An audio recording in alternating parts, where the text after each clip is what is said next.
There was a man who came to your house with a leather case full of glowing glass, knelt down behind the biggest piece of furniture in your living room, and brought the picture back before supper. He had a name. Your mother knew it. Your father trusted him. There were tens of thousands of men like him in America, in every town big enough to have a stoplight, and an entire industry built around what he carried in that case. And then, without a single announcement, without one headline, he vanished. Not just the man, the idea of him. If you grew up in this country between 1950 and 1980, you remember exactly who he was. And what happened to him says more about us than it says about him. The television went dark on a Thursday night. Right in the middle of something, the picture shrank, flickered, rolled, and died, and the house suddenly felt wrong, too quiet, like a member of the family had stopped breathing. And nobody panicked. Nobody talked about buying a new set.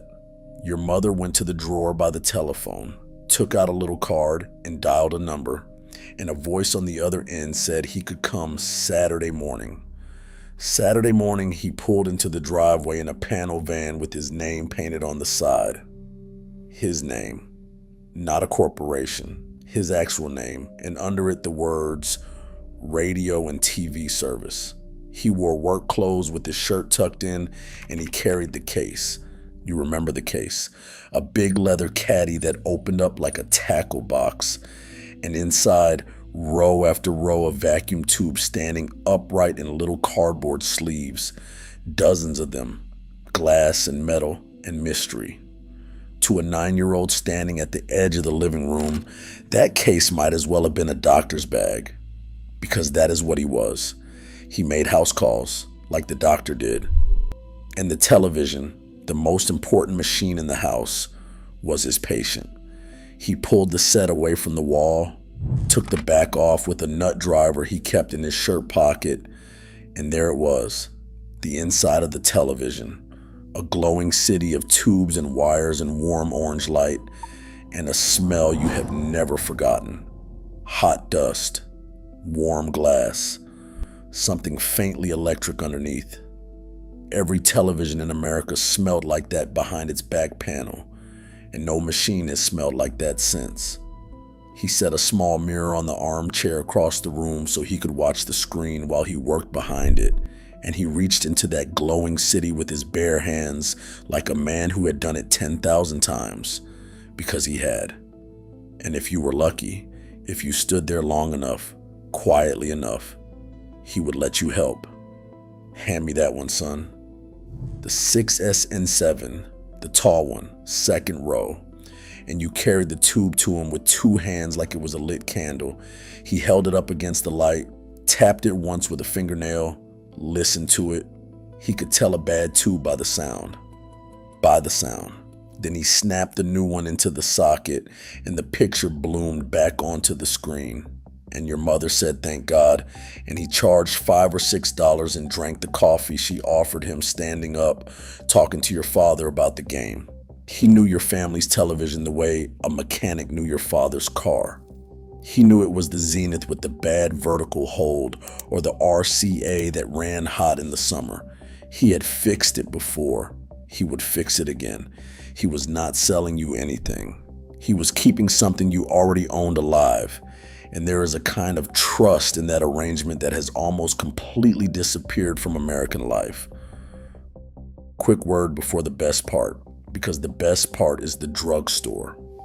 If this is bringing back a living room you had forgotten, take 1 second and hit subscribe, because how this man vanished says more about America than anything he ever fixed. And where this story ends is not where you think. All right, the drugstore, because here's the part that sounds invented and every word of it is true. When the television acted up and your father wanted to save the price of a house call, he did not call anyone. He took the back off the set himself, pulled every tube he suspected, and dropped them into a brown paper bag. And then he took you with him to the drugstore. The drugstore. Because in the back of the Rexall or the Walgreens, Past the soda fountain, there stood a machine the size of a lectern with 100 sockets on top and a big glowing meter, the self-service tube tester. Free to use. Your father licked his thumb, checked the chart, found the right socket for each tube, plugged it in, pressed the button, and watched the needle. Good, good, weak, bad. And there it was, the culprit. And in the cabinet underneath the machine sat replacement tubes for sale, right there, next to the aspirin and the cigarettes. You carried the bag. That was your job. A 9-year-old boy holding a paper sack of vacuum tubes in a drugstore on a Saturday, watching his father diagnose a television with a needle and a chart. Nobody called it engineering. Nobody called it a makerspace or a STEM activity. It was just what a man did when a thing he owned stopped working. He found out why. And America was so sure of this, so certain that ordinary people would fix their own machines, that it put diagnostic equipment in drugstores. Think about what that says about a country. Then think about the country we have now, where opening the back of your own television voids the warranty. And every house had the shoebox. Somewhere in a closet or on a basement shelf, a shoebox half full of loose tubes, the good ones saved from dead sets, just in case. Millions of homes, millions of shoeboxes. If your father's house has never fully been cleaned out, there's a decent chance that box is still there. That was the world. Now, where all those men came from, and the 3 things that erased them. The television repairman was born in a war. Through the Second World War, the military trained hundreds of thousands of young men in radio and radar, soldering irons in Quonset huts, signal theory in the Pacific, and when those men came home in 1945, they carried a skill nobody had ever been able to buy at scale before. And they arrived home at the exact moment America was about to put a television in every living room in the country. In 1950, fewer than 1 American home in 10 had a television. 10 years later, it was nearly 9 in 10. No appliance in history had ever spread that fast. And those early sets, 20-some tubes glowing hot in a wooden box, drifted and failed constantly. A set that worked in November needed a man by March. So the trade exploded. Radio and TV service shops opened on every main street in America, tens of thousands of them at the peak. One-man shops, father and son shops, a storefront with a workbench and a wall of tubes.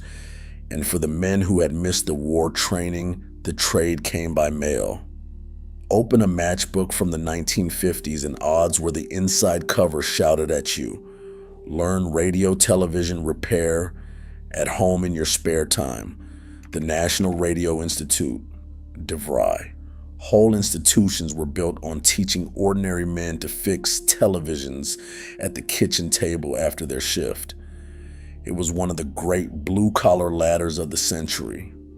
A man with no degree, no connections, and $100 of tools could open a shop in his garage, put his name on a van, and feed a family.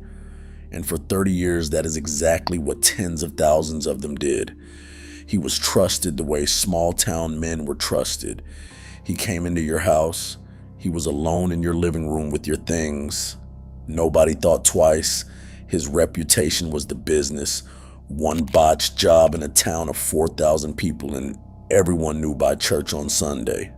So the work was honest, the prices were fair, and the same man fixed your television for 20 years. One quick thing before the fall, because it is the part nobody saw coming. If this story is worth your time, tap the like button. It costs nothing, and it genuinely helps a small channel tell the next one. All right, here's what killed him. And it was not one thing, it was 3, and they arrived almost together. The first force was the transistor. Through the 1960s and the 1970s, television makers replaced glowing glass tubes with solid-state circuits, and solid-state changed one thing that changed everything. The set stopped failing. A tube television broke because tubes wear out like light bulbs. A transistor does not wear out. The repairman's entire business model was built on a machine that needed him a few times a year, and the industry quietly built a machine that needed him almost never. Nobody was being cruel. Engineers are paid to make things that do not break, and they succeeded. But understand what that means. Reliability killed the repairman. The better his industry built, the less the world needed him. He was undone not by failure, but by success. The second force was the price collapse. In 1954, RCA's first color set cost $1,000, months of a working man's wages. A television was a major purchase, like a piano, and you repaired a piano. By the 1980s, imports had driven the price of a new set down to a week or two of wages and kept falling. Now run the arithmetic your father ran at the kitchen table. The repair estimate is $90. The new set is $200, bigger with a remote. The moment fixing a thing costs half of replacing it, the repair is dead. And by the mid-1980s, that moment arrived for nearly every television in America. The third force was the design itself. Open the back of a 1958 set and you found sockets, standard parts, a printed diagram glued inside the cabinet, a machine that expected to be repaired, that was built to be repaired. Open a set from 1995 and you found one giant circuit board, proprietary parts, glued seams, and a sticker over the screws. No user serviceable parts inside. Read that sentence again, because it is the whole story in 6 words. The machines your father owned came with schematics. The machines you own come with a warning not to look. Somewhere between those 2 sentences, America changed its mind about what owning a thing means, and so it ended the way these things end, quietly. The shop on Main Street stopped taking televisions and survived a few years on VCRS. The van with the man's name on it got sold. The drugstore wheeled the tube tester into the back room and then to the dump. Nobody held a funeral for the trade. One year every town had a TV man, and one year, not long after, no town did, and almost nobody noticed the day the last van made the last house call. A repair was a relationship. A replacement is a transaction. And America chose, item by item, year by year, the transaction. But the story does not quite die. In a handful of towns there is still a shop, one bench, one gray-haired man, fixing tube amplifiers for guitar players and restoring televisions from the 1950s for collectors, because it turns out the glowing glass never entirely lost its grip on the people who once smelled it. On YouTube, young men film themselves bringing 60-year-old zeniths back to life, and hundreds of thousands watch. And in state legislatures across the country, a movement called Right to Repair is fighting, law by law, for something your father never imagined could be taken away: the legal right to open the back of your own machine. Read those bills closely and you realize what they are actually asking for. They are asking for 1958 back. We did not just lose a trade.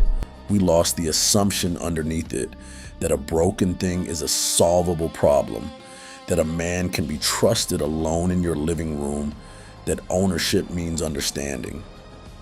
The repairman was what an economy looks like when things are worth keeping. His absence is what an economy looks like when nothing is. So tell me down in the comments, what was your TV repairman's name? Because I promise you someone reading this still remembers his. Tell me about the van, the case of tubes, the mirror on the armchair. And if your father pulled the tubes himself, tell me about the brown paper bag and the machine at the drugstore, because the people who never saw one will not believe it existed. And if you think that shoebox of tubes might still be on a shelf in the old basement, go look. I will be here when you get back. I read every single comment.